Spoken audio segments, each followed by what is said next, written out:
Going back, I remember it all vividly. My first time at Posey Chapel with a couple of my friends.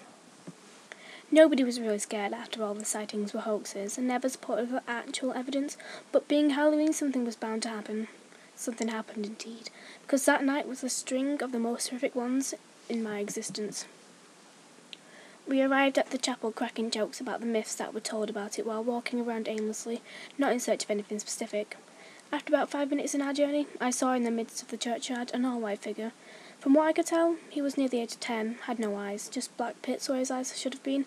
I looked at my friends for reassurance that this wasn't just my imagination, this was real. They told me they could see him too, but vaguely, as he was about a football field away. And it was hard to tell what we were looking at, so naturally we strained to get a better look at him. The four of us started to walk slowly towards him, not particularly looking to hurt him in any way. Once we reached a certain point, I instantly felt some sort of connection with him, as I was the only one he looked at, considering he had black pits for eyes. The others could see him looking at me intently, and we decided to leave afraid. We got back in the car and waited about 5 minutes before leaving, just to see if anything would happen. Nothing did. But the minute my head hit the pillow that night is when things started to happen. That first night, Halloween 2014, I had a dream about him, the boy from the chapel. It was all a recap from that night, except everyone's teeth were rotted out or had cavities.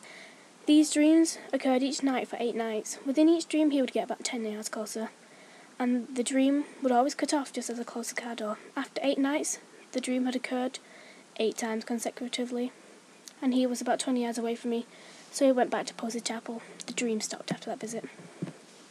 January 8th, 2015. I'd been staying at my grandmother's that week, as my bathroom was being renovated, and I was on the couch, where I'd been sleeping. That night had started off an otherwise a normal one. I was casually browsing my Facebook and listening to a podcast with one earbud in. Nothing seemed out of the ordinary, but then the lights and the TV went out and I heard scratching from the basement. It started coming up the stairs and gradually got louder and louder until I thought I was going to lose it. Then abruptly, silence. I looked towards the stairway door to see what it was, but nothing was there.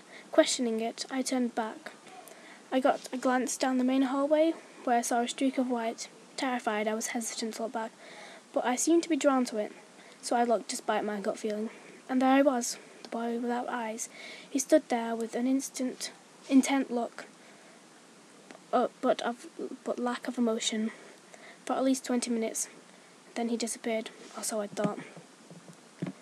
I looked outside my window, and there he was, hanging from a barren tree. I thought I was going insane, hallucinating. My brother claimed to not be able to see him, so why could I? I snapped a picture of the tree from inside, sending it to a group chat I was in. Nobody saw anything, except what they thought was snow, but I knew it was him. Gathering up my courage, going against my own gut, I went outside to take a different picture, this time with the flash on. I only cracked open the door a little bit so I could see, as I didn't want to leave the comfort of my house, no matter if he could get inside. This time he was sitting in the tree rather than hanging from a noose. That was what struck me as extremely odd. I took the picture despite his changed position and rushed inside, sending it to the group chat. This time they could see him. He stood out against the snow as a lighter, blurrier white.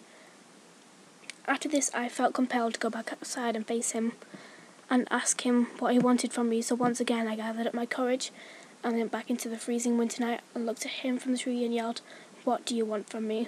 10 seconds of silence filled the chilly air, and then, "Please come back."